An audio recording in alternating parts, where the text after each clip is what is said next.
Good morning, आप सबको नमस्ते। दृष्टि द विजन की ऑनलाइन क्लासेस में आपका स्वागत है। मैं विकास सर। भैया हम लोग बीएससी पार्ट थर्ड, इसमें एक कॉमन टॉपिक जूलॉजी थर्ड और बॉटनी थर्ड के लिए चल रही है, जिसका नाम है पोल्यूशन। इन्वायरमेंटल पोल्यूशन में हम लोगों ने एयर पोल्यूशन पढ़ा, वाटर पोल्यूशन पढ़ा।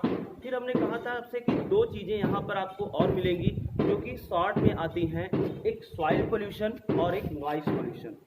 सॉइल पोल्यूशन और नॉइस पोल्यूशन के क्वेश्चन हमेशा शॉर्ट में आते हैं, कभी आपको लॉन्ग में नहीं मिलेंगे, तो इसलिए इसको हम शॉर्ट में ही पढ़ रहे हैं। Air pollution, water pollution, radio active pollution, ये तीन हमेशा लार्ज में आते हैं, इनको हम लार्ज में देखेंगे। बाकी इनको हम शॉर्ट ट्रिक में देख रहे हैं। पिछले वीडियो में आपने सॉइल पोल्यूशन में हम पहुंचे हैं कहाँ पर, इफेक्ट ऑफ सॉइल पोल्यूशन। हमने क्या बताया था पिछली वीडियो में, सॉइल पोल्यूशन क्या है, उसके सोर्सेज क्या हैं, और अब हमें देखना है effect of soil pollution. Effect of soil pollution में हम देखते हैं क्या लिखा हुआ है। Chemicals and pesticides affect the structure and fertility of soil by killing the soil micro organism. होता क्या है कि अगर हम केमिकल और पेस्टिसाइड्स का यूज करते हैं तो जो सॉइल में यूजफुल माइक्रो ऑर्गेनिज्म हैं वो डेड हो जाते हैं, जिससे सॉइल का स्ट्रक्चर और फर्टिलिटी प्रभावित होती है। सॉइल के माइक्रो ऑर्गेनिज्म डेड हो जाते हैं, जिससे सॉइल की स्ट्रक्चर और फर्टिलिटी पर प्रभाव पड़ता है। Pesticides are absorbed by plants and then transfer to the other organism. आप जानते हैं कि पेस्टिसाइड जब छिड़काव करेंगे तो प्लांट्स के द्वारा एब्जॉर्ब हो जाते हैं, और चूंकि प्लांट्स पर डिपेंडेंट कौन है, एनिमल्स, तो ये प्लांट्स से कहाँ पहुँच जाते हैं, एनिमल्स पर पहुँच जाते हैं। कौन? यही पेस्टिसाइड। यानी प्लांट्स एब्जॉर्ब किए रहेंगे तो हम प्लांट्स को फूड के रूप में इंटेक करेंगे, तो ये जो इंसेक्टिसाइड या पेस्टिसाइड्स हैं ये प्लांट्स से हमारी बॉडी में भी ट्रांसफर हो जाएंगे। In this way they affect the food chains and food webs, और इसके प्रभाव से ये खाद्य श्रृंखला और खाद्य जाल को प्रभावित करते हैं। फूड चेन मतलब खाद्य श्रृंखला और फूड वेब मतलब खाद्य जाल। आगे आप इकोलॉजी में पढ़ेंगे फूड चेन और फूड वेब। फिर है excretory product of livestock and human being used as manure pollute the soil besides giving high yield। हम अपने खेतों में क्या करते हैं, जैसे काऊ डंग है और बफेलो डंग है, गोबर को ले जाकर खेतों में डाल देते हैं। उससे क्या होता है कि सॉइल की फर्टिलिटी तो बढ़ जाती है, उत्पादन आपको मिलेगा, बिसाइड्स गिविंग हाई यील्ड, आपको हाई यील्ड तो देंगे, बट इससे क्या होगा, पोल्यूट द सॉइल, ये भी मिट्टी को प्रदूषित करते हैं। मिट्टी को प्रदूषित करते हैं, भले ही आप इनको बायो फर्टिलाइजर कहते हैं, काऊ डंग या बफेलो डंग को, लेकिन उसको डालने का एक प्रॉपर वे है, उसको मिलाने का। उसको पहले हम मैन्यूर के फॉर्म में चेंज करें, तब हमें सॉइल में मिलाना चाहिए, ना कि डायरेक्टली हम काऊ डंग लिए, बफेलो डंग लिए, गोबर को लिए ले जाके सीधे खेतों में डाल दिए। इससे क्या होता है, प्रोडक्टिविटी तो बढ़ेगी बट सॉइल पॉल्यूट होगी। तो उसको हमें एक साइकिल के वे में पहले मैन्यूर के फॉर्म में बनाना होगा। जैसे आप गाँव में देखते हैं कि डंग वगैरह को एक गड्ढे के अंदर रखा जाता है, एक आध साल के लिए गाय के गोबर, भैंस के गोबर को इकट्ठा एक गड्ढे में रखा जाता है, फिर वो पूरी तरह से एकदम मैन्यूर्ड हो जाता है, खाद बन जाता है, तब उसको निकाल कर हम खेतों में डालते हैं। वो एक राइट वे है। इसके बाद control of soil pollution. Soil pollution को कंट्रोल कैसे करेंगे?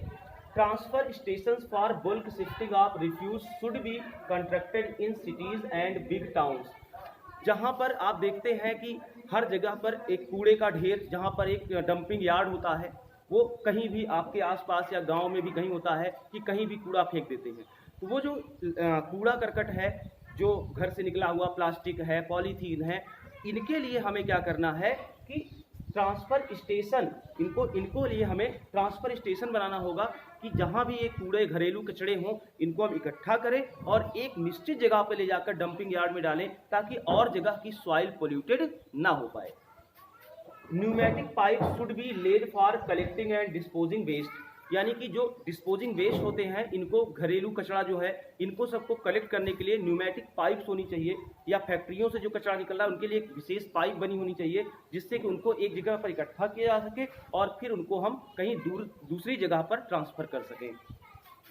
Material like paper, glass and plastic can be recycled. जैसे कि पेपर, ग्लास या प्लास्टिक केन हैं, इनको हमें फेंकना नहीं चाहिए, इनको इकट्ठा करके रिसाइकिल कराना चाहिए, अन्यथा होगा क्या कि ऐसे मिट्टी में पड़े रहेंगे और सॉइल को पोल्यूट करते रहेंगे। By use of bio fertilizers, जैविक खाद का उपयोग करना चाहिए। केमिकल्स की जगह पर जैविक खाद, जैसे नीम की फलियों से खाद बनाई जाती है, तो इन सब का यूज होना चाहिए। Use of pesticides can be reduced by adopting biological control of paste. हम पेस्टिसाइड की जगह पर कुछ बायोलॉजिकल चीज़ें ऐसी बनाएं जिससे पेस्ट को कंट्रोल किया जा सके और हमारी सॉइल को हार्म भी नहीं हो। यानी कि कीड़े मकोड़ों को ख़त्म करने के लिए कुछ बायोलॉजिकल सिस्टम से बनाना चाहिए जिससे कि हमें पेस्टिसाइड्स पर डिपेंडेंट ना रहना पड़े। तो ये भैया है सॉइल पोल्यूशन। इसके बाद नॉइस पोल्यूशन आता है, ये भी शॉर्ट में आता है। तो नॉइस क्या है पहले बताना होगा। Noise can be defined as unwanted sound, ऐसी ध्वनि जो हमें परेशान करे, जो अनैच्छिक हो, जिससे हमें परेशानी हो, वही है noise. So noise pollution is unwanted sound. Noise pollution क्या है? एक अनवांटेड साउंड है, अनैच्छिक ध्वनि है, dumped into atmosphere without any regard to adverse effect it may have. कहने का मतलब है कि अनवांटेड साउंड है जो हमारे एटमॉस्फेयर में भरा रहता है और जो हमें दिखाई भी नहीं देता, महसूस भी नहीं होता, लेकिन वो हार्मफुल इफेक्ट करता है। भाई ध्वनि आपको दिखाई नहीं देती, केवल सुनाई देती है। और जब बहुत शोर रहता है तो इससे होता क्या है कि ये एक इरिटेशन काज करता है। बहुत ज़्यादा ध्वनि जब उत्पन्न होती है तो इससे एक इरिटेशन उत्पन्न होती है, यानी हार्मफुल इफेक्ट या बैड इफेक्ट या एडवर्स इफेक्ट हमारी लाइफ पर पड़ता है। सोर्सेज क्या हैं? आप जानते ही हैं, ध्वनि प्रदूषण, नॉइस पोल्यूशन, ऑटोमोबाइल्स, जितने यातायात के साधन हैं, motor horn, heavy and light machinery work, machinery मतलब कि जो जहाँ पर फैक्ट्रियाँ चल रही हैं उनके कल पुर्जों से, मशीनों से बहुत आवाज़ आ रही है। वर्क एंड मूवमेंट, जहाँ बहुत क्राउडेड भीड़ होती है, जहाँ पर काम चल रहे हैं तो लोग बहुत चिल्लाते हैं, शोर कर रहे हैं या मशीनों को उठा रहे हैं, उससे भी जो ध्वनि उत्पन्न हो रही है। ब्लेरिंग रेडियोज़, बहुत ज़्यादा ध्वनि वाले जो रेडियो टीवी हैं ये। सुपरसोनिक एरोप्लेन्स, जो लड़ाई वाले वायुयान होते हैं। एंड ट्रेन हॉर्न्स, और जो ट्रेन के हॉर्न्स लगातार बजते हैं, ये बहुत ज़्यादा ध्वनि उत्पन्न करते हैं। और यहाँ आपको जानना होगा कि 80 डेसिबल से ज़्यादा की ध्वनि, आप ध्वनि को किस में मापते हैं? डेसिबल में। तो 80 डेसिबल से ऊपर की ध्वनि जो होती है वो ह्यूमन को बहुत हार्म करती है। मतलब कितने डेसिबल की ध्वनि हम सुन सह सकते हैं? केवल 80 डेसिबल तक। सुन तो काफ़ी सकते हैं, लेकिन 80 डेसिबल से ऊपर की जैसी ही ध्वनि होती है, साउंड होता है, वो बैड इफेक्ट देने लगता है। अब इफेक्ट क्या होगा इसका? नॉइस पोल्यूशन का इफेक्ट क्या होगा? Contact noise affect the man physically and mentally. लगातार अगर ध्वनि होती रही तो इससे हमारा फिजिकल और मेंटली दोनों, शारीरिक और मानसिक दोनों प्रभाव पड़ते हैं। इस पर बैड इफेक्ट पड़ता है। This can produce tension and nervousness. अगर ज़्यादा ध्वनि हो रही है तो आपको टेंशन हो सकती है, नर्वसनेस हो सकती है। It may cause permanently damage hearing, और अगर ज़्यादा ध्वनि हो रही है हो सकता है आप हमेशा के लिए बहरे हो जाएं।